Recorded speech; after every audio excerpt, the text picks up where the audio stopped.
Una viuda aceptó una cabaña subterránea como pago final de su patrona, pero cuando entró ahí dentro, se quedó completamente sin palabras. Alma se había pasado la vida limpiando pisos ajenos desde que quedó viuda, sobreviviendo a duras penas con sus 3 hijos y sin ninguna esperanza en el futuro. Un día su patrona la llamó con los ojos llenos de lágrimas y le entregó unas llaves oxidadas. «Esto es tuyo», le dijo con voz temblorosa. «Espero que lo recibas de corazón». Cuando Alma llegó a aquella cabaña escondida entre las rocas de la sierra y bajó los 20 escalones hacia la oscuridad, lo que vio la dejó paralizada. Cuéntanos aquí abajo en los comentarios desde qué ciudad de México o del mundo nos estás escuchando. Dale clic al botón de me gusta y vámonos con la historia. El viento helado de octubre arrastraba las hojas secas por el patio de la casona, cuando Alma Soto bajó la mirada y apretó el trapo húmedo entre sus manos rojas, por el frío y el cloro. Llevaba 4 años limpiando esos pisos de mármol. 4 años desde que su esposo Vicente murió en aquel terrible incendio forestal cerca de Creel, allá, en la sierra de Chihuahua. 4 años de madrugadas gélidas de rodillas gastadas y de regresar cada noche a un cuarto de adobe rentado en las afueras del pueblo, donde sus 3 hijos la esperaban con hambre y con la tarea sin terminar. «Alma, ven un momento, por favor». La voz de la señora Estela Montiel resonó desde el pasillo. Pero no tenía ese tono mandón de siempre. Había algo distinto, algo quebrado en su voz. Alma se levantó despacio, secándose las manos en el delantal. Caminó por el pasillo largo hasta el despacho de la patrona, ese lugar donde ella nunca entraba, salvo para sacudir el polvo de los muebles finos una vez por semana. La puerta estaba entreabierta. Adentro la señora Estela estaba de pie junto a la ventana, mirando hacia los cerros lejanos de la Sierra Tarahumara. Cuando volteó, Alma vio algo que jamás había visto en esos ojos verdes, lágrimas contenidas. «Siéntate, por favor», le dijo la señora, señalando una de las sillas de cuero frente al escritorio de caoba. Alma obedeció en silencio, con el corazón acelerado, golpeándole las costillas. Pensó que la iban a correr, pensó en las deudas que tenía en la tienda, pensó en qué había hecho mal. Pero la señora Estela no se sentó.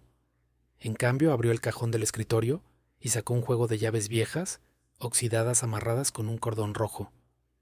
«Estas son para ti», dijo, dejándolas sobre la mesa con un ruido metálico suave. Alma miró las llaves sin entender nada, sin atreverse a tocarlas. Le dijo que no comprendía qué estaba pasando. Estela le respondió con la voz temblorosa que era el pago por todos esos años. Alma intentó protestar diciendo que ella ya recibía su sueldo cada quincena.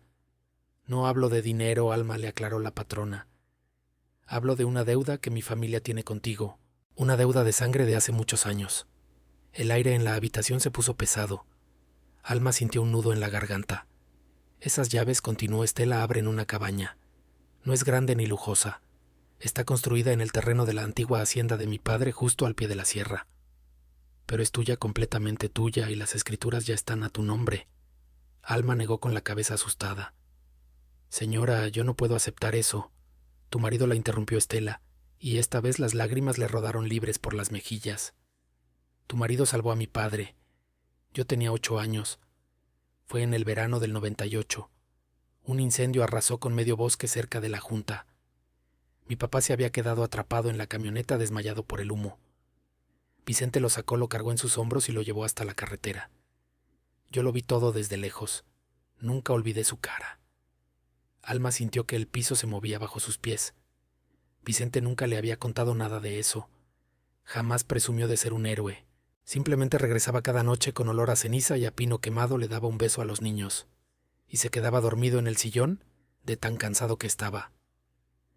«Por eso», dijo Estela, tomando las manos de Alma entre las suyas, «quiero que tengas esto. No es mucho, pero espero que lo recibas de corazón». Alma apretó las llaves frías en su palma. No sabía qué decir. No sabía si llorar, gritar o salir corriendo. Con un hilo de voz preguntó dónde estaba esa cabaña. «A 20 kilómetros al norte», le explicó Estela, «por el camino viejo de terracería hacia Batopilas. Está un poco escondida entre las rocas, pero está bien construida. Mi padre la mandó a hacer hace décadas antes de que el rancho se dividiera. Ya nadie la usa». Alma asintió despacio sin soltar las llaves. Preguntó si podía ir a verla. Estela se ofreció a llevarla, pero Alma prefirió ir sola con sus hijos. Estela sonrió con tristeza y aceptó. Esa misma tarde, Alma pasó a recoger a Mateo de 14 años, a Lucía de 11 y a la pequeña Renata de 7 a la salida de la escuela. Les dijo que tenían que hacer un viaje rápido antes de que oscureciera. Los niños subieron a la vieja camioneta que Alma compartía con su comadre, sin hacer preguntas. Sabían que cuando su mamá hablaba con ese tono serio, era mejor obedecer y no repelar. El camino de terracería serpenteaba entre encinos y madroños. Alma manejaba despacio siguiendo las instrucciones que la señora Estela le había anotado en un papel arrugado sobre el tablero. Después del puente de madera, toma la desviación a la izquierda. Verás un grupo de rocas grandes. La entrada está detrás. Pasaron el puente viejo que crujía. Tomaron la desviación. Las rocas aparecieron como gigantes dormidos cubiertos de musgo. «Mamá, ¿qué hacemos aquí?», preguntó Mateo mirando por la ventana, con desconfianza. «Ya verán», respondió Alma apagando el motor. Bajaron todos. El silencio de la sierra los envolvió interrumpido solo por el canto de un pájaro lejano y el susurro del viento helado entre los pinos. Alma caminó hacia las rocas apartando los arbustos secos con las manos hasta que vio algo que no parecía natural. Una puerta de metal pesado pintada de un verde musgo, casi invisible entre la vegetación. «Ahí está», susurró. Los niños se acercaron con los ojos muy abiertos. Alma metió la llave más grande en la cerradura oxidada. Giró con dificultad rechinando hasta que algo se dio adentro con un chasquido profundo. Empujó la puerta. Un olor a tierra fría y a metal viejo subió desde la oscuridad. Había escalones de piedra que bajaban hacia lo profundo tragados por las sombras. Alma encendió la linterna de su celular y dio el primer paso. Detrás de ella Mateo y Lucía se agarraron de las manos. La pequeña Renata se aferró al brazo de su madre. Bajaron despacio contando 20 escalones, hasta que el espacio se abrió ante ellos como una cueva inmensa. Y lo que vieron ahí dentro dejó a Alma completamente sin aliento. Las paredes estaban tapizadas de fotografías. Eran fotos de Vicente, decenas de ellas. Había recortes de periódico amarillentos y fotos instantáneas que ya estaban perdiendo el color por el paso del tiempo. En una Vicente salía con su chamarra amarilla de brigadista sonriendo con esa mueca chueca que a Alma siempre le había robado el corazón. En otra cargaba a una niña chiquita de trenzas negras. Esa niña era Estela. «Mamá», susurró Lucía con la voz temblorosa, «¿qué es este lugar?». Alma no pudo contestar. Caminó hacia el centro del cuarto donde había una mesa de madera rústica llena de cuadernos mapas de la sierra y herramientas acomodadas con mucho cuidado. Sobre la mesa había un generador eléctrico viejo conectado a unos cables que subían por los muros de piedra. Mateo encontró el interruptor y lo prendió. Los focos parpadearon y se encendieron iluminando cada rincón de aquel refugio subterráneo. Era mucho más grande de lo que se veía desde afuera.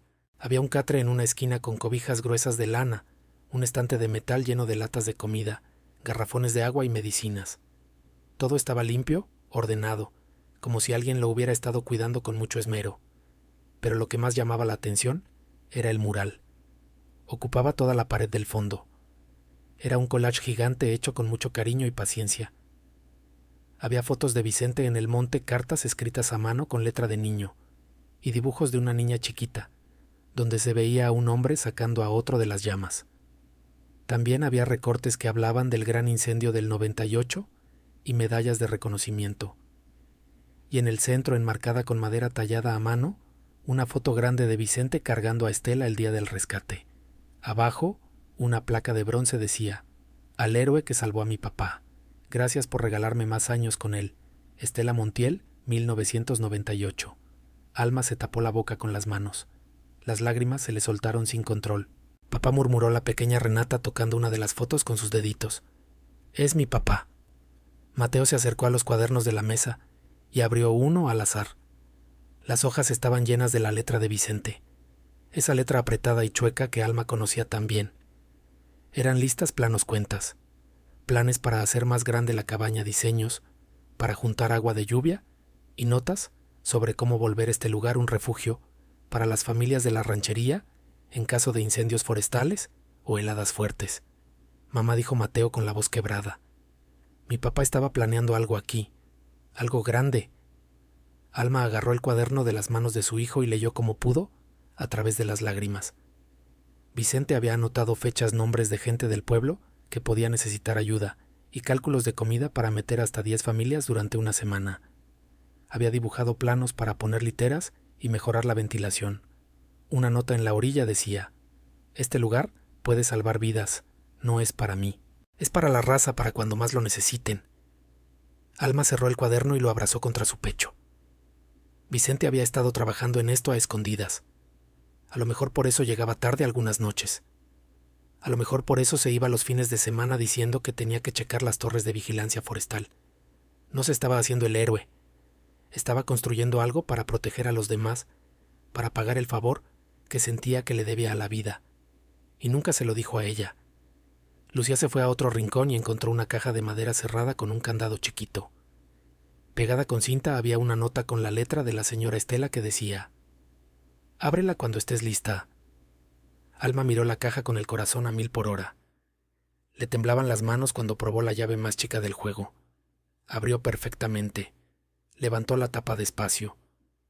Adentro había un sobre grueso de papel manila, su placa de brigadista con el nombre de Vicente grabado y más fotos del incendio.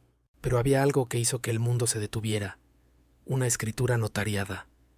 Alma sacó el papel temblando y leyó lo primero que decía: «Testamento y última voluntad de Vicente Soto Ramírez».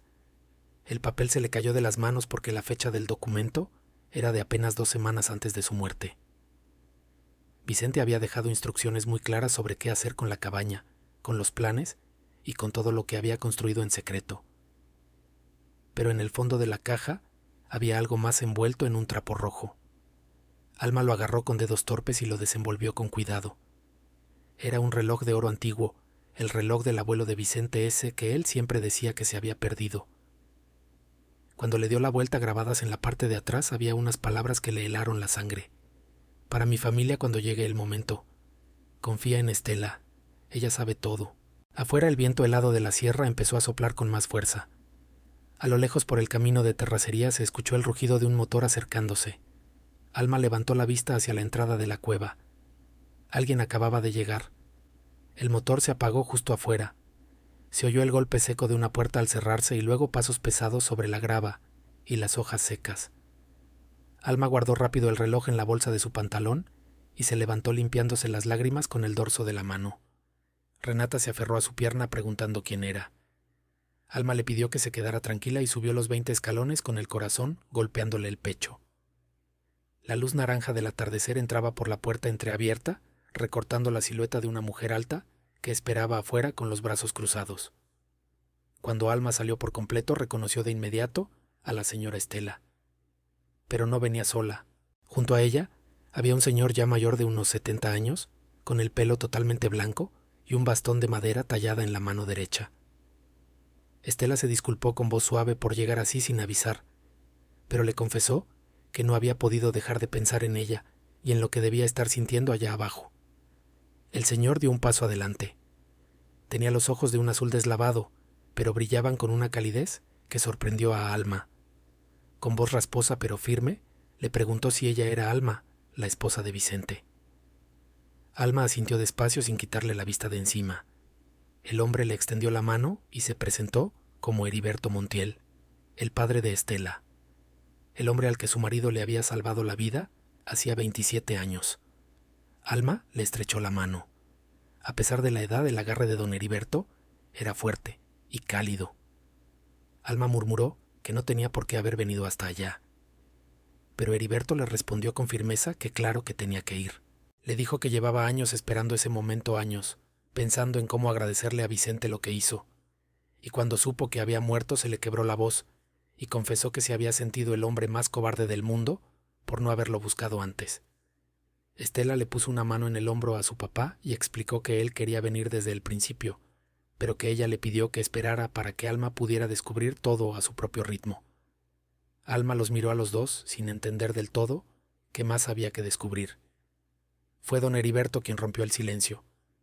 Contó que Vicente y él se hicieron amigos después del incendio, que no fue solo cosa de un rescate y ya. Se siguieron viendo. Vicente iba al rancho de vez en cuando, le ayudaba a reparar cercas o a mover ganado. Nunca aceptó un solo peso. Decía que no lo había hecho por dinero, sino porque era lo correcto. Alma sintió un escalofrío en la espalda. Pero yo insistí, continuó Heriberto. Le dije que al menos me dejara darle algo, y fue ahí cuando me habló de su idea, de este lugar. Estela intervino para explicar que su papá tenía ese terreno abandonado desde hacía décadas, que lo había construido el abuelo durante la Revolución para esconder a la familia si llegaban los federales, pero que luego quedó en el olvido. Vicente lo vio un día y le brillaron los ojos. Le dijo a don Heriberto que eso podría salvar muchas vidas si lo arreglaban bien, y tenía razón. Así que hicieron un trato.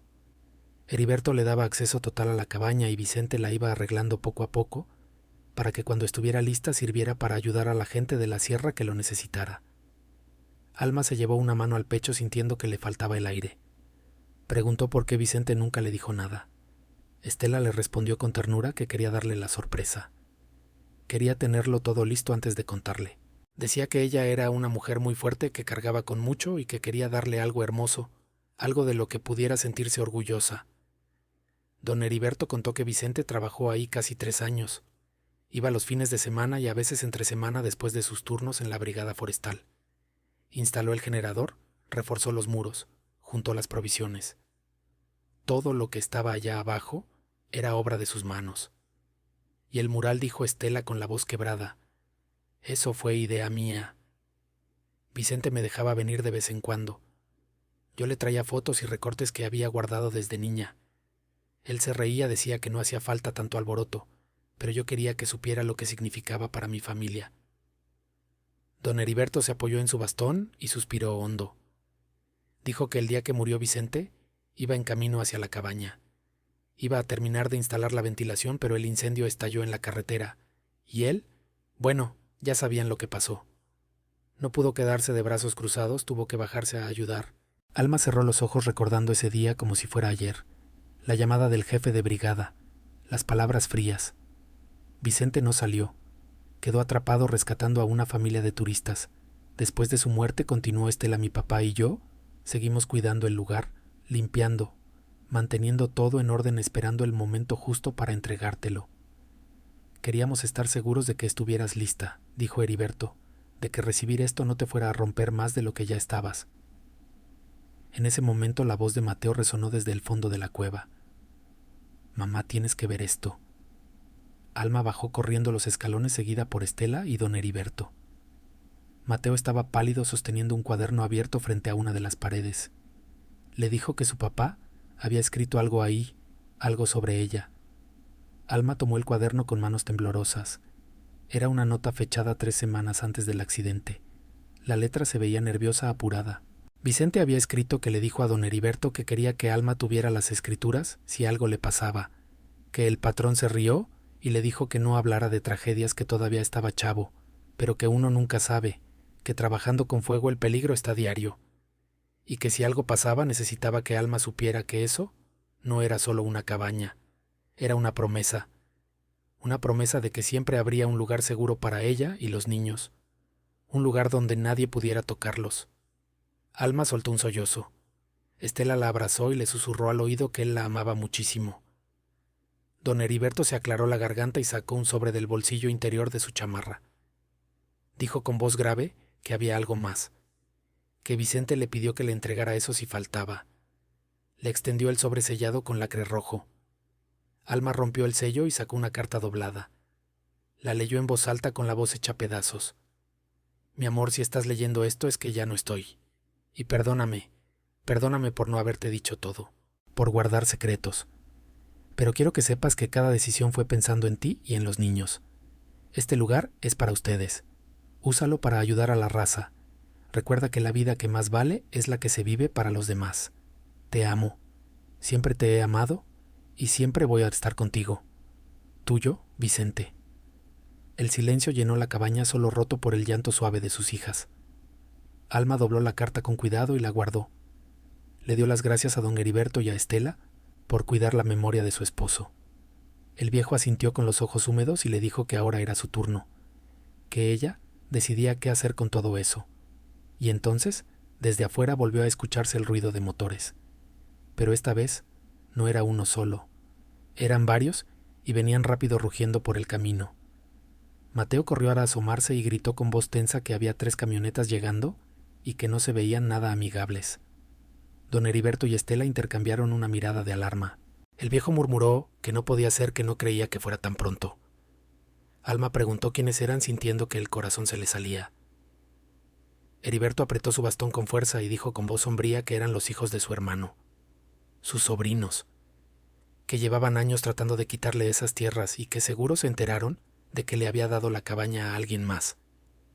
Las puertas de las camionetas se abrieron de golpe allá arriba. Se escucharon voces de hombres discutiendo y luego una voz más fuerte, rasposa y llena de coraje gritó el nombre de Heriberto, exigiéndole que saliera y dejara de esconderse. Estela se puso pálida y susurró que era Rodrigo, su primo el mayor de los tres. Mateo bajó corriendo diciendo que eran como 6 hombres y que algunos traían palos. Don Heriberto ordenó con voz firme a Estela que se llevara a los niños al fondo, que había una salida trasera oculta detrás de los estantes que daba al otro lado de las rocas. Estela quiso protestar, pero su padre le gritó que protegiera a los niños, que eso es lo que Vicente hubiera querido. Alma quiso ir con sus hijos, pero algo en la mirada de don Heriberto la detuvo. Le dijo que ella se quedaba con él, porque eso también le incumbía. Antes de que pudiera responder, la voz de Rodrigo resonó de nuevo, amenazando con bajar si no salían en 10 segundos. Heriberto respiró hondo y empezó a subir los escalones con dificultad. Alma lo siguió sintiendo que las piernas le temblaban. Salieron a la luz tenue del atardecer. Frente a ellos, 3 camionetas pick-up bloqueaban la salida en semicírculo. 6 hombres los rodeaban. El que estaba al frente era alto, robusto, con botas vaqueras, jeans sucios y una camisa de cuadros arremangada. Tenía los ojos chiquitos y oscuros llenos de rencor. Rodrigo saludó a su tío con una sonrisa torcida, diciéndole que tenía mucho tiempo sin verlo por esos rumbos. Heriberto le preguntó fríamente qué hacía ahí.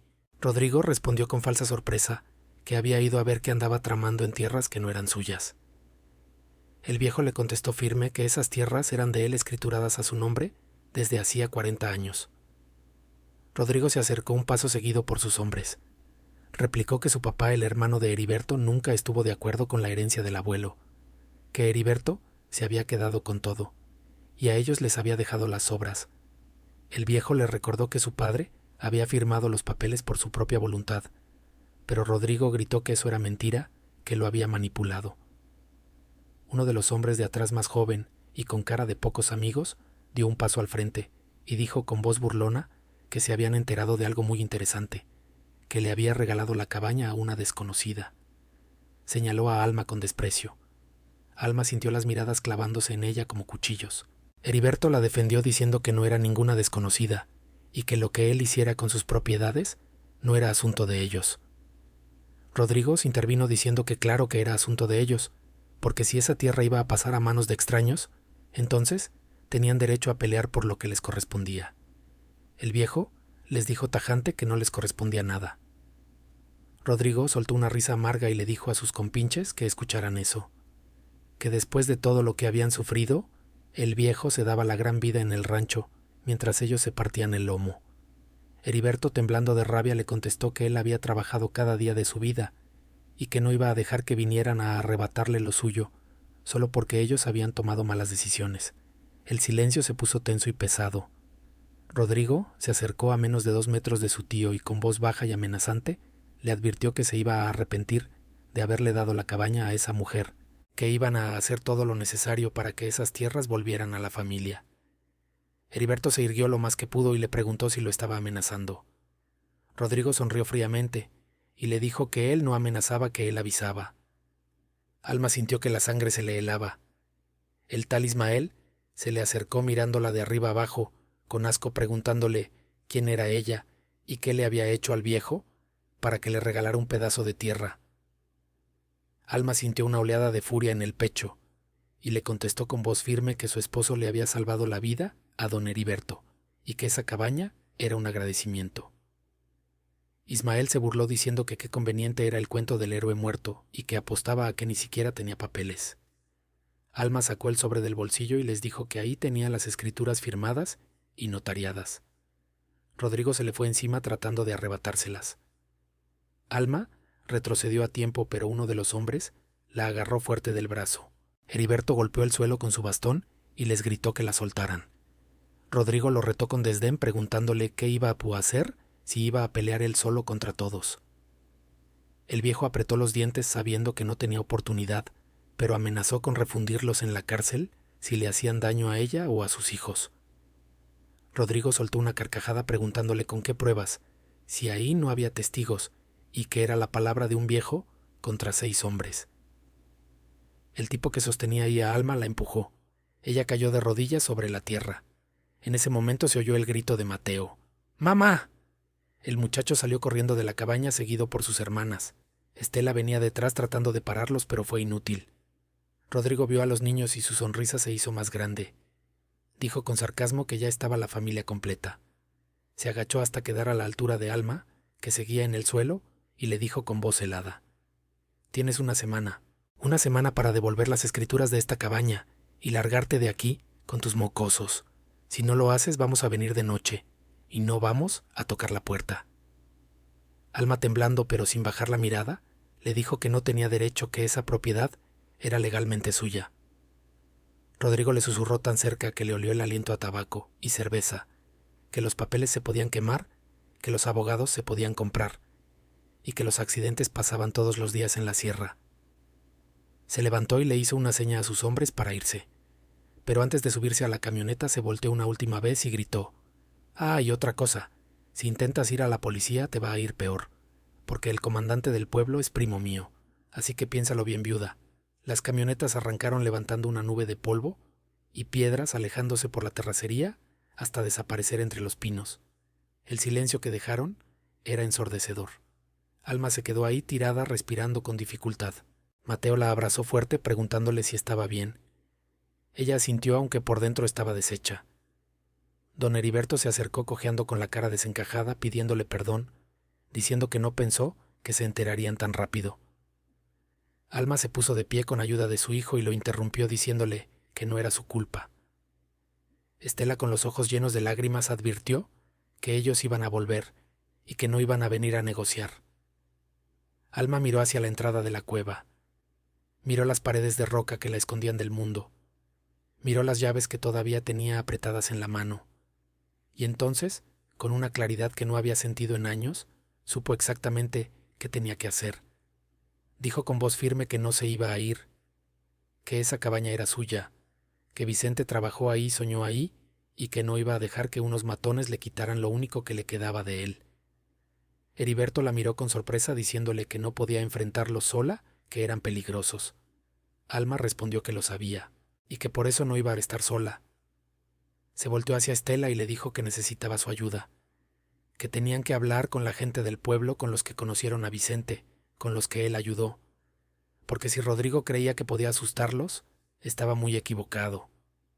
Estela asintió despacio con admiración en los ojos, y le dijo en voz baja que Vicente estaría orgulloso de ella.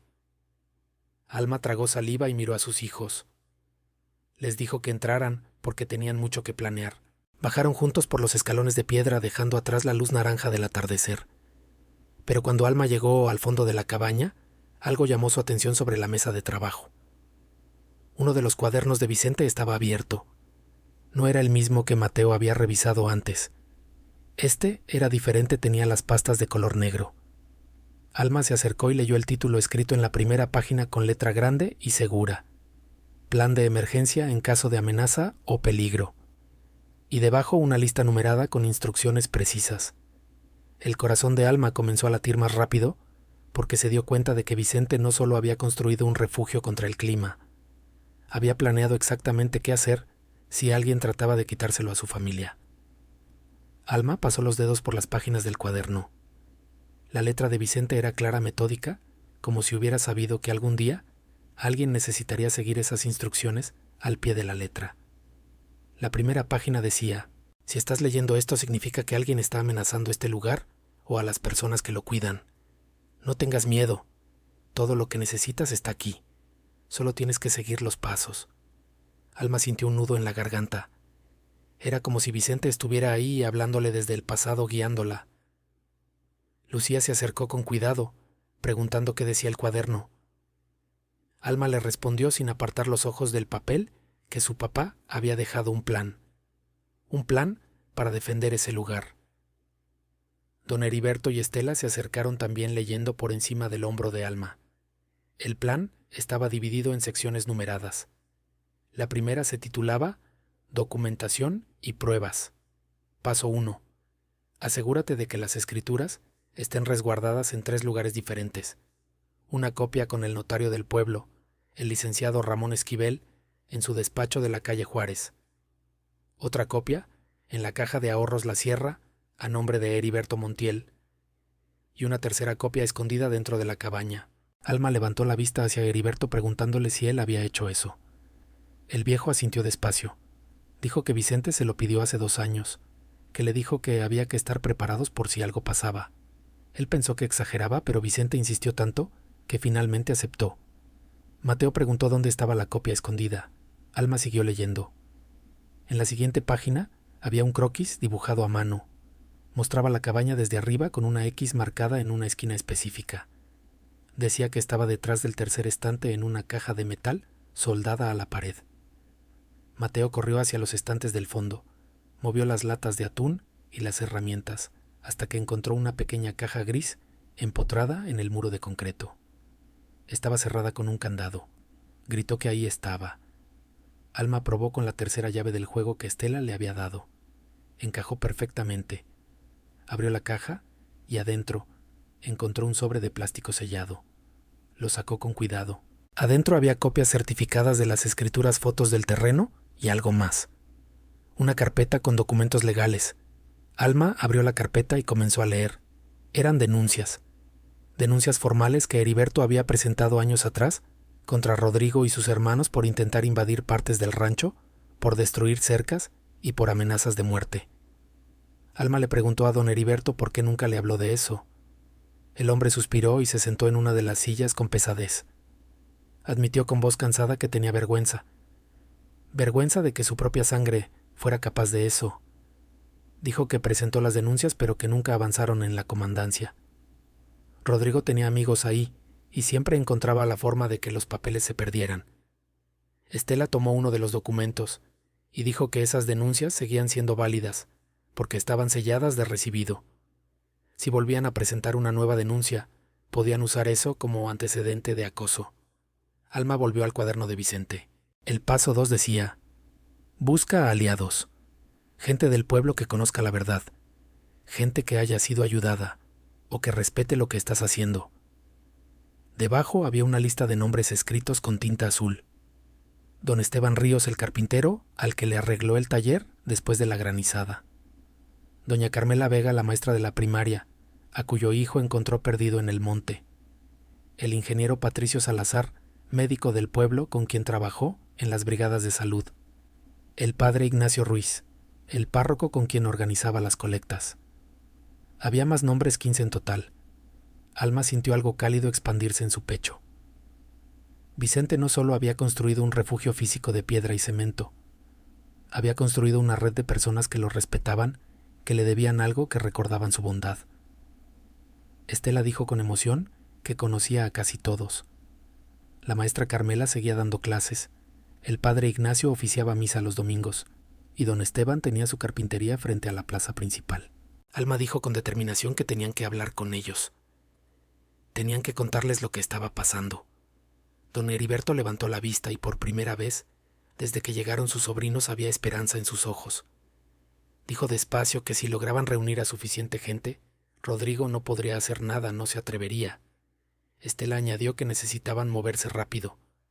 Rodrigo había dicho que tenían una semana, y eso significaba que iba a empezar a planear algo sucio. Tenía que ser antes de que él actuara. Alma pasó a la siguiente página del cuaderno. El paso 3 decía: si las amenazas continúan, documenta todo. Graba conversaciones, toma fotos, guarda mensajes. La verdad siempre gana si tienes pruebas. Y debajo, Vicente había añadido una nota que los dejó helados. Hay una cámara de seguridad escondida en la entrada de la cabaña entre las rocas. La instalé hace 6 meses. Graba todo lo que pasa afuera. Las grabaciones se guardan en una memoria USB que está dentro del compartimento del generador. Mateo y Alma intercambiaron una mirada de sorpresa. El muchacho murmuró con admiración que su papá sabía que eso podía pasar. Corrieron hacia el generador. Alma abrió la tapa lateral y encontró un pequeño hueco oculto. Adentro había una memoria USB envuelta en plástico. Alma dijo que eso tenía que tener la grabación de hoy, de cuando llegaron Rodrigo y sus matones, de las amenazas. Estela dijo que tenían que verla. Si había quedado grabado todo lo que dijeron era evidencia suficiente para ir a la policía estatal o a la fiscalía en la capital donde Rodrigo no tuviera contactos. Mateo sacó su laptop de la mochila escolar, la prendió y conectó la memoria. Esperaron en silencio mientras el archivo cargaba. Finalmente apareció en la pantalla. La imagen era en blanco y negro, pero muy nítida. Mostraba la entrada de la cabaña desde arriba, probablemente desde una grieta en la roca alta. Se veía todo. Las camionetas llegando a Rodrigo, bajando los hombres, rodeándolos. Y lo más importante, se escuchaba todo clarito. Se escuchó la voz de Rodrigo diciendo: «Tienes una semana para devolver las escrituras y largarte. Si no lo haces, vamos a venir de noche. Los papeles se queman, los abogados se compran y los accidentes pasan todos los días en la sierra. Si intentas ir a la policía te va a ir peor porque el comandante es primo mío». Cada palabra quedó registrada, cada amenaza, cada gesto violento. Alma sintió que las lágrimas le quemaban los ojos, pero esta vez no eran de tristeza, eran de alivio, de gratitud. Vicente había pensado en todo, incluso desde la tumba. Heriberto dijo con voz temblorosa que eso era oro puro, que con eso podían hundir a Rodrigo. Pero Estela advirtió que tenían que actuar inteligente. Si iban directamente a denunciar a la comandancia local, Rodrigo se enteraría antes de que lograran nada. Necesitaban hacerlo bien, asegurarse de que no hubiera escapatoria. Alma leyó el último paso del cuaderno. Decía: «Recuerda siempre, este lugar no es solo tuyo, es de todos los que necesitan refugio. No pelees sola, pelea con la comunidad a tu lado». Alma cerró el cuaderno y miró a su alrededor. A sus hijos, a Heriberto, a Estela. Dijo con voz firme que mañana temprano irían al pueblo. Hablarían con cada persona de la lista de Vicente. Les contarían la verdad y los invitarían a venir a la cabaña para que vieran por qué valía la pena protegerla. Lucía preguntó con voz chiquita qué pasaría si no querían ayudarlos. Alma le acarició el pelo y le aseguró que iban a querer. Porque su papá era un buen hombre, y la gente buena, la gente de campo, no olvida a los que le dieron la mano. Esa noche decidieron quedarse todos en la cabaña por seguridad. Heriberto trajo cobijas del rancho. Estela preparó café de olla en la estufa de gas. Los niños se quedaron dormidos rápido, agotados por el miedo. Alma se quedó despierta frente al mural de Vicente. Acarició el reloj de oro que tenía en la bolsa y prometió en voz baja que no iba a dejar que le quitaran eso, que no iba a dejar que destruyeran lo que él construyó. El amanecer llegó con una niebla espesa cubriendo los cerros. Alma despertó adolorida por dormir en el suelo, pero con la mente clara. Se tomaron un café rápido y se pusieron en marcha. El plan era dividir fuerzas. Don Heriberto iría a buscar al licenciado Esquivel para asegurar las escrituras. Estela iría a ver a don Esteban el carpintero. Y Alma iría sola a buscar a la maestra y al cura. Estela se llevó a los niños al rancho grande para que estuvieran seguros. Alma se subió a la vieja camioneta prestada y manejó hacia el pueblo de San Jerónimo. Era un pueblo chico de apenas 3 calles principales pavimentadas y el resto de tierra. Llegó a la escuela primaria Benito Juárez. Era temprano, pero la maestra Carmela siempre llegaba antes. Alma entró al salón de 3er grado. La maestra, una mujer de unos 50 años con lentes gruesos, se sorprendió al verla. Alma se presentó como la viuda de Vicente Soto. La cara de la maestra cambió de inmediato. Se le llenaron los ojos de lágrimas y le dijo que claro que la conocía, que Vicente le hablaba mucho de ella. Le contó que Vicente había salvado a su hijo Toño hacía 8 años, cuando se perdió en el bosque en una excursión, que lo trajo de vuelta sano y salvo cuando todos pensaban lo peor. Alma sintió un nudo en la garganta. No sabía esa historia. Le contó a la maestra todo lo que estaba pasando.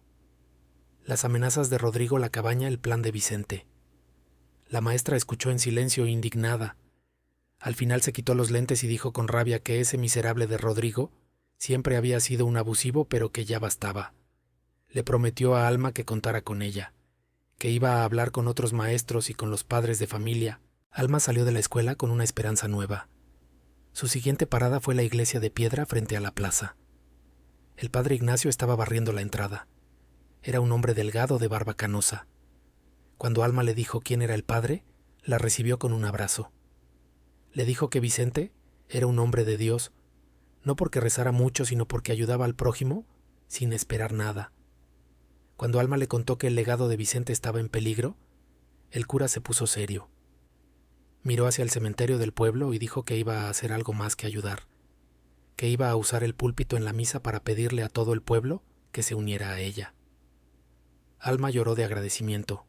Regresó a la cabaña al mediodía. Estela ya estaba ahí, con buenas noticias. Don Esteban el carpintero había aceptado ayudar y hasta ofreció llevar madera para reforzar la puerta. Heriberto también traía buenas noticias. El licenciado Esquivel confirmó que las escrituras estaban blindadas y se ofreció a representarla gratis si Rodrigo intentaba alguna tranza legal. Estaban avanzando.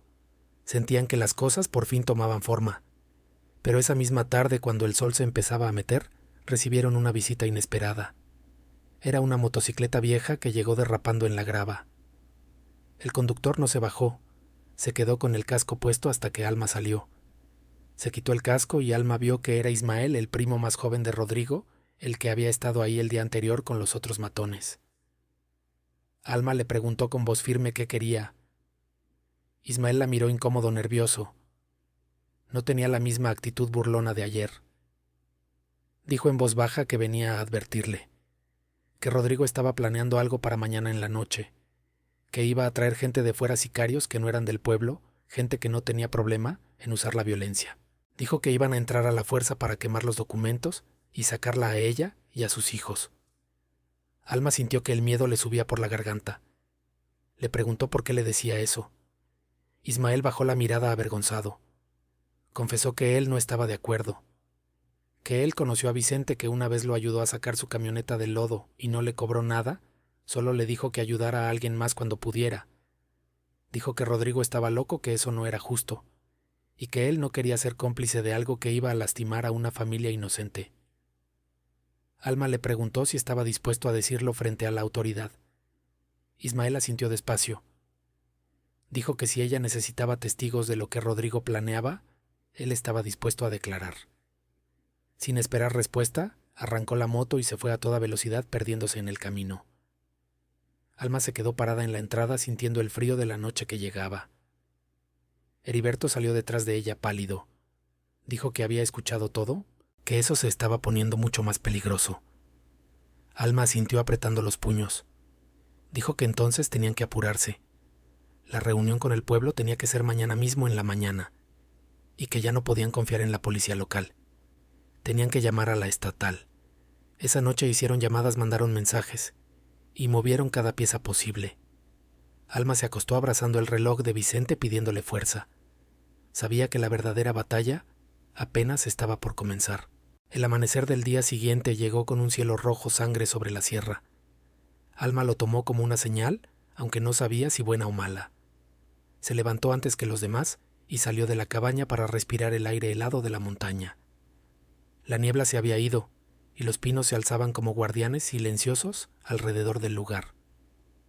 A las 8 de la mañana empezaron a llegar las primeras personas. Don Esteban fue el primero. Llegó en su camioneta de redilas cargada de tablones, martillos y clavos. Era un hombre fuerte de unos 60 años, con manos callosas y una sonrisa amable que contrastaba con su aspecto rudo. «Buenos días», Alma le dijo, bajándose de la camioneta. «Vine preparado. Si ese tal Rodrigo quiere entrar aquí a la fuerza, va a tener que pasar sobre mí primero». Alma sintió que se le hacía un nudo en la garganta. Le dio las gracias diciéndole que no sabía cuánto significaba eso. Don Esteban le respondió que claro que lo sabía, que Vicente le salvó el taller cuando nadie más quiso ayudarlo y que le debía todo. Poco después llegó la maestra Carmela, acompañada de 5 padres de familia. Luego llegó el padre Ignacio con un grupo de feligreses. Después el ingeniero Salazar, el médico del pueblo con su maletín en la mano y gesto serio. Uno tras otro fueron llegando los nombres de la lista de Vicente, y con ellos trajeron a más gente. Vecinos conocidos, personas que habían escuchado el rumor de lo que estaba pasando y querían ayudar. Para las 10 de la mañana había más de 30 personas reunidas alrededor de la entrada de la cabaña. Alma estaba abrumada. Nunca imaginó que tanta gente respondería al llamado. Don Heriberto se subió a una roca grande para que todos pudieran verlo.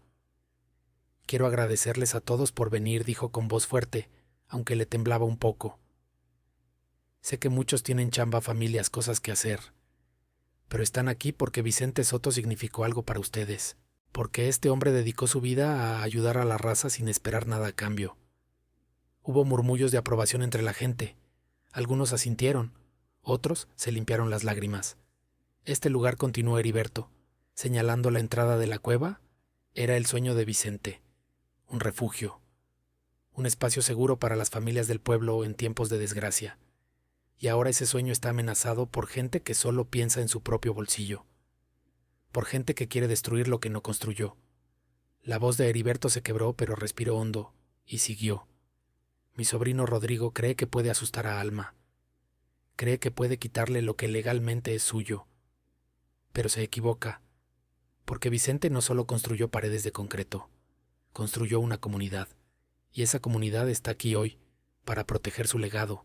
Los aplausos estallaron fuertes, decididos. Alma se puso de pie junto a Heriberto, miró todas esas caras y sintió algo que no había sentido en años: esperanza. Les dijo con voz clara que quería mostrarles lo que Vicente había construido, que quería que vieran con sus propios ojos por qué valía la pena pelear. Uno por uno los invitó a bajar a la cabaña. Los llevó en grupos pequeños. Les mostró el mural, las provisiones, los planos, los cuadernos llenos de sueños y cálculos. Les mostró la cámara de seguridad y la memoria USB con las grabaciones de las amenazas. Cada persona que bajaba salía con los ojos húmedos y la cara cambiada. El padre Ignacio fue uno de los últimos. Cuando salió tenía las manos juntas como si estuviera rezando. Dijo en voz baja que eso era sagrado, que Vicente había puesto su corazón ahí y que iban a protegerlo como si fuera propio. Para el mediodía, el plan estaba claro. Don Esteban y un grupo de voluntarios iban a reforzar la entrada con tablones y cadenas. El ingeniero Salazar iba a instalar luces de emergencia afuera. La maestra Carmela iba a organizar turnos de vigilancia. Pero justo cuando estaban empezando a trabajar, llegó un vehículo que hizo que todos se congelaran. Era una patrulla de la policía estatal. 2 oficiales bajaron. Uno era mayor de bigote grueso. El otro era más joven con el uniforme impecable. Preguntaron por la señora Alma Soto. Alma dio un paso al frente con el corazón acelerado. El oficial mayor asintió y le dijo que habían recibido una denuncia esa mañana y un oficio urgente del licenciado Ramón Esquivel con evidencia de amenazas graves contra ella y su familia. Alma cruzó una mirada rápida con Heriberto. El abogado había cumplido su palabra. Le confirmó al oficial que así era, que los habían amenazado de muerte y que tenía las grabaciones en una memoria. El oficial joven sacó su libreta y dijo que necesitaban ver eso y tomar declaraciones de todos los presentes. Durante las siguientes 2 horas los oficiales entrevistaron a Alma, a Heriberto y a Estela. Revisaron la memoria USB en la computadora de Mateo. Escucharon las amenazas de Rodrigo con atención. Cuando terminaron, el oficial mayor se acercó a Alma con cara muy seria. Le dijo que eso era delito grave, que las amenazas grabadas eran suficientes para emitir una orden de aprehensión inmediata contra Rodrigo Montiel y sus cómplices.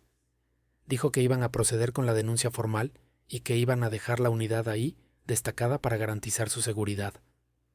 Alma sintió que las rodillas se le aflojaban del alivio. Le dio las gracias. El oficial le respondió que no tenía nada que agradecer, que era su trabajo, y que además él conoció a su esposo, que Vicente le ayudó una vez en una inundación y que era un buen hombre que merecía respeto. El oficial habló por radio. A los pocos minutos llegó otra patrulla estatal con 2 elementos más y armas largas. Se estacionaron estratégicamente alrededor de la cabaña. La tarde pasó en una calma tensa. La gente trabajaba en las mejoras. Había un ambiente de camaradería, de propósito compartido. Pero al caer la noche, cuando el sol se escondió detrás de las montañas, se escuchó el ruido inconfundible de motores acercándose por el camino. Muchos motores. Alma salió y vio las luces de los vehículos rompiendo la oscuridad entre los árboles. Eran camionetas, 5 o 6, tal vez más. Los policías estatales se pusieron en alerta de inmediato, cortaron cartucho y se parapetaron detrás de sus patrullas. Las camionetas invasoras se detuvieron a unos 50 metros de la entrada. Las puertas se abrieron. Bajaron hombres. Eran muchos. Algunos traían palos, otros machetes, y se notaba que algunos iban armados. Al frente de todos, con una sonrisa fría y los ojos brillando de furia, estaba Rodrigo Montiel. Pero esta vez no venía solo. A su lado venía un hombre uniformado que Alma reconoció de inmediato. Era el comandante de la policía municipal, el primo de Rodrigo, con la mano puesta sobre su pistola de cargo. «Buenas noches, tío», gritó Rodrigo con voz burlona. «Veo que trajiste visitas». El oficial estatal mayor dio un paso adelante sin bajar su arma. Rodrigo Montiel le gritó con autoridad: «Tengo una orden de aprehensión en su contra por amenazas, intento de despojo y delincuencia organizada. Está usted arrestado. Entréguese pacíficamente». Rodrigo soltó una carcajada. Preguntó con qué cargo si él no había hecho nada. El oficial le contestó que tenían grabaciones y evidencia suficiente. La sonrisa de Rodrigo se hizo más grande. Dijo que esas grabaciones podían desaparecer, que los testigos podían cambiar de opinión y que los policías estatales, a veces, tenían accidentes en carreteras solitarias. El comandante municipal dio un paso al frente y se cruzó de brazos. Dijo con voz firme que él respaldaba a Rodrigo y que él tenía jurisdicción en esa zona, así que le sugería a los estatales que se retiraran antes de que la cosa se pusiera fea. El oficial estatal no se inmutó. Le contestó que él no tenía autoridad sobre una investigación estatal y que si interfería también iba a terminar esposado. La tensión en el aire era tan espesa que se podía cortar con un cuchillo. Rodrigo miró a la multitud de gente del pueblo que rodeaba la cabaña. Vio a don Esteban con un martillo en la mano. Vio a la maestra Carmela con los brazos cruzados. Vio al padre Ignacio de pie junto a Alma con la Biblia apretada contra el pecho. Y por primera vez, algo parecido a la duda cruzó su cara. Preguntó con voz menos segura si en serio iban a pelear por eso, por una viuda y una cabaña vieja. Fue don Esteban quien respondió. «No estamos peleando por una cabaña», gritó. «Estamos peleando por lo que es correcto, por la memoria de un hombre que dio todo por esta comunidad. Y si tenemos que quedarnos aquí toda la noche o todo el año, lo vamos a hacer». Un murmullo de aprobación recorrió a la multitud. Rodrigo apretó los puños. Sus hombres miraban hacia atrás nerviosos viendo a los estatales armados y a tanta gente decidida. Y entonces del fondo de las camionetas de los agresores bajó Ismael. Caminó hacia adelante pasando junto a Rodrigo sin mirarlo y se detuvo frente al oficial estatal. «Yo soy testigo», dijo con voz clara que retumbó en el silencio. «Yo estaba presente cuando Rodrigo amenazó a la señora Soto de muerte, y estoy dispuesto a declarar todo lo que sé y todo lo que planeamos para esta noche». Rodrigo lo miró con incredulidad y gritó que qué estaba haciendo, que era un idiota. Ismael le respondió sin voltear que estaba haciendo lo correcto, algo que debió hacer hace mucho tiempo. El comandante municipal dio un paso hacia Ismael con cara de querer golpearlo, pero el oficial estatal se interpuso apuntándole al pecho. «Ni se atreva, comandante», le dijo con voz helada. En ese momento llegaron 2 patrullas más de refuerzo que habían sido llamadas por radio. 4 oficiales más bajaron y rodearon al grupo de Rodrigo. Rodrigo miró a su alrededor. Vio a sus matones que empezaban a tirar los palos y a levantar las manos. Vio a la gente del pueblo que lo miraba con desprecio. Vio a su tío Heriberto, que lo miraba con una tristeza profunda. Y finalmente miró a Alma. Alma le sostuvo la mirada sin parpadear, sin miedo. «Se acabó, Rodrigo», le dijo. «Esto termina aquí». Rodrigo apretó la mandíbula. Por un momento pareció que iba a hacer una locura, pero vio las armas largas apuntándole y se desinfló. Levantó las manos despacio. «Está bien», dijo derrotado. Los oficiales se acercaron y lo esposaron contra el cofre de su propia camioneta. También esposaron al comandante municipal que gritaba exigiendo abogados y amenazando a medio mundo. Pero nadie le hizo caso. Mientras se los llevaban hacia las patrullas, Rodrigo se volteó una última vez hacia Alma y le escupió con veneno que eso no terminaba ahí. Alma le respondió tranquila que sí terminaba, porque él ya no tenía poder sobre ella. Las patrullas se llevaron a Rodrigo al comandante y a 3 de los hombres más agresivos. El resto huyó en las camionetas levantando polvo en su huida desesperada. Cuando el silencio volvió a caer sobre la Sierra Alma, sintió que las piernas le fallaban. Don Esteban la sostuvo antes de que cayera al suelo. «Ya pasó», Alma le dijo con voz suave. «Ya pasó». La gente empezó a aplaudir, primero despacio, luego más fuerte. Los aplausos se mezclaron con lágrimas, con abrazos, con risas nerviosas de alivio.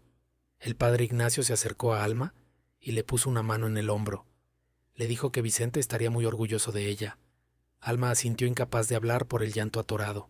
Esa noche nadie se fue a su casa. Todos se quedaron alrededor de la cabaña. Encendieron fogatas, compartieron café y pan, contaron historias de Vicente, rieron y lloraron juntos. Y por primera vez desde que Vicente había muerto, Alma sintió que no estaba sola, que nunca había estado sola, porque la comunidad que Vicente había construido con sus manos y con su corazón seguía viva y siempre lo estaría. Habían pasado 3 semanas desde aquella noche tensa en la sierra. 3 semanas en las que todo había cambiado para Alma y sus hijos. Rodrigo y el comandante de la municipal estaban en prisión preventiva, enfrentando cargos serios por amenazas, intento de despojo y delincuencia organizada. El licenciado Esquivel había llevado el caso con una precisión implacable, usando cada grabación, cada testimonio y cada papel que Vicente había dejado preparado. Ismael, el primo arrepentido, había declarado ante el Ministerio Público confirmando todo lo que Alma había dicho. Su valentía, al ir en contra de su propia sangre, había sido clave para cerrar el caso y que no hubiera forma de que salieran bajo fianza. Las escrituras de la cabaña estaban ahora registradas en 3 instituciones diferentes, blindadas legalmente contra cualquier intento futuro de quitárselas. Don Heriberto había añadido una cláusula especial ante notario que garantizaba que la propiedad pasaría directamente a los hijos de Alma si algo le sucedía a ella y que jamás, bajo ninguna circunstancia, podría ser vendida o transferida a ningún miembro de la familia Montiel. Pero lo más importante no era lo legal, era lo que había pasado con la gente del pueblo. Alma estaba de pie en la entrada de la cabaña mirando el trabajo de las últimas semanas. Don Esteban y su cuadrilla de voluntarios habían ampliado el espacio subterráneo, abriendo 2 cuartos más en la roca y montando literas de madera de pino. El ingeniero Salazar había instalado paneles solares en la superficie conectados al generador de Vicente, asegurando luz eléctrica día y noche. La maestra Carmela había organizado una colecta masiva en la escuela, y ahora los estantes estaban repletos de provisiones. Cobijas nuevas, medicinas, latas de comida, garrafones de agua y linternas. El sueño de Vicente estaba tomando forma, pero mucho más rápido y más hermoso de lo que él probablemente había imaginado. «Mamá, ya llegaron», gritó Mateo desde arriba. Alma subió los escalones y salió a la luz brillante del mediodía. Estela estaba estacionando su camioneta junto a otras 3 que ya estaban ahí. Del asiento del copiloto bajó una mujer joven, con 2 niños pequeños aferrados a su falda. Tenía la cara demacrada y los ojos hinchados de tanto llorar. Era Silvia Ochoa, una mujer de una ranchería vecina cuya casa de madera había sido consumida por un incendio forestal la semana anterior. Se había quedado sin nada, sin techo, sin ropa, sin comida, solo con sus 2 hijos y el miedo clavado en los huesos. Alma caminó hacia ella y la abrazó fuerte sin decir palabra. «Bienvenida», le susurró al oído. «Aquí estás segura». Silvia soltó el llanto en su hombro. Le dijo que no sabía cómo agradecerle. Alma le respondió que no tenía nada que agradecer, que para eso estaba ese lugar, para cuando más se necesitaba. Estela ayudó a Silvia y a sus hijos a bajar a la cabaña. Les asignó una de las literas nuevas, les dio cobijas limpias que olían a suavizante y les sirvió sopa caliente en la estufa. Los niños, un niño de 6 años y una niña de 4, miraban todo con ojos enormes, asustados, pero aliviados de no tener frío. Alma les dijo que podían quedarse el tiempo que necesitaran. 1 semana, 2, un mes, no importaba. Mientras encontraban dónde vivir, esa era su casa. Silvia se tapó la cara con las manos y lloró, pero esta vez eran lágrimas de gratitud. Esa tarde, mientras Silvia y sus hijos descansaban, Alma subió a la superficie y se sentó en una de las rocas grandes. El sol empezaba a bajar detrás de los cerros pintando el cielo de naranja y morado. Estela se sentó junto a ella. Le dijo con voz suave que su papá le había dicho algo ayer que se le quedó grabado, que Vicente no había construido un refugio, había construido una promesa de que nunca más alguien tendría que enfrentar la desgracia completamente solo.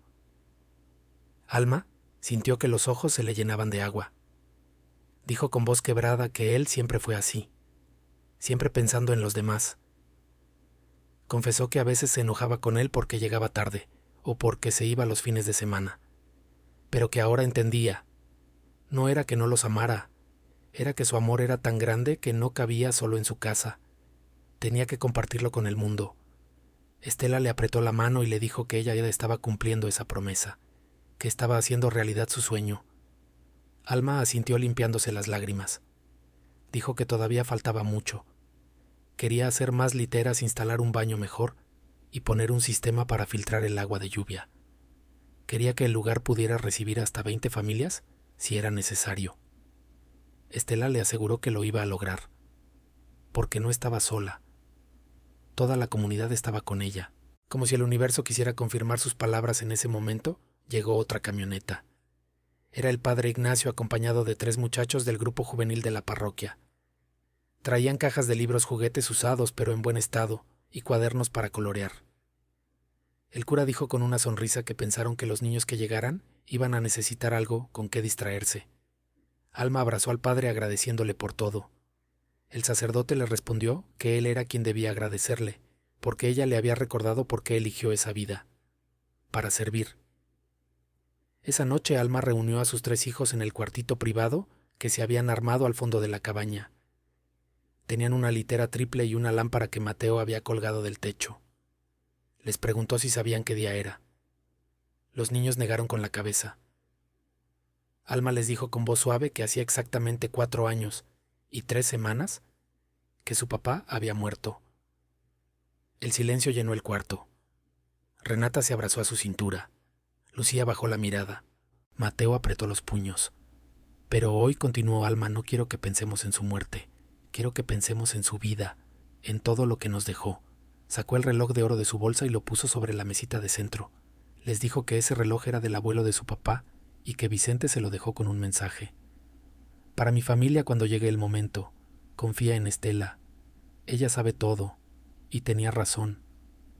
El momento llegó, y gracias a eso descubrieron algo hermoso. Renata preguntó qué descubrieron. Alma le respondió acariciándole la cara que descubrieron que el amor de su papá no se acabó cuando él se fue, que seguía vivo en cada tabla que puso don Esteban, en cada plato de comida que trajo la maestra y en cada persona que se paró frente a Rodrigo para defenderlos. Mateo levantó la vista con los ojos brillantes. Dijo que su papá había construido algo más grande que una cabaña. Alma asintió. Construyó una familia, no de sangre sino de corazón. Y nosotros somos parte de esa familia ahora. Lucía abrazó a su mamá y le susurró que estaba orgullosa de su papá, y que estaba orgullosa de ella también. Los días siguientes fueron un remolino de actividad. Llegaron más familias, una pareja de ancianos cuya casa de adobe se había inundado por las lluvias, un señor que había perdido su chamba en el aserradero y no tenía dónde dormir con su hija, una mujer embarazada, huyendo de la violencia en su casa. Cada uno encontraba en la cabaña no solo un techo, sino algo más profundo: esperanza, comunidad, la certeza de que no eran invisibles. Alma coordinaba todo con ayuda de Estela. Llevaban registros, organizaban turnos para cocinar y limpiar, pero nunca perdían de vista lo más importante: tratar a cada persona con dignidad. Un mes después, don Heriberto llegó con noticias importantes.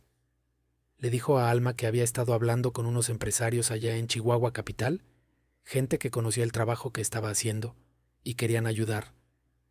Habló de donaciones fuertes, dinero para ampliar, para comprar más cosas y para contratar a alguien que la ayudara con la administración. Querían convertir el lugar en algo oficial, un centro comunitario de emergencia reconocido por el gobierno del estado. Alma no lo podía creer. Heriberto le dijo sonriendo que Vicente plantó una semilla, ella la había regado, y ahora estaba creciendo un árbol que le iba a dar sombra a cientos de personas. 2 meses después, en una tarde cálida de diciembre, hicieron la inauguración oficial. Vinieron autoridades, periodistas locales y medio pueblo, pero para Alma lo único que importaba era la placa de madera de pino que don Esteban había tallado a mano y que ahora colgaba en la entrada. Decía: Centro de Refugio Comunitario Vicente Soto. Construido con amor, mantenido con esperanza, abierto a todos los que lo necesiten, en memoria de un hombre que dio todo por su gente. Alma leyó la placa en voz alta durante la ceremonia con sus hijos al lado.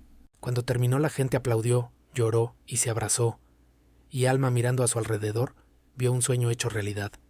Esa noche, cuando todos se fueron y la cabaña quedó en silencio, Alma bajó sola al cuarto del mural. Se sentó frente a la foto grande de su esposo, y le habló como si estuviera ahí sentado con ella. «Lo logramos, mi amor», le susurró. «Cumplimos tu promesa, y no voy a parar.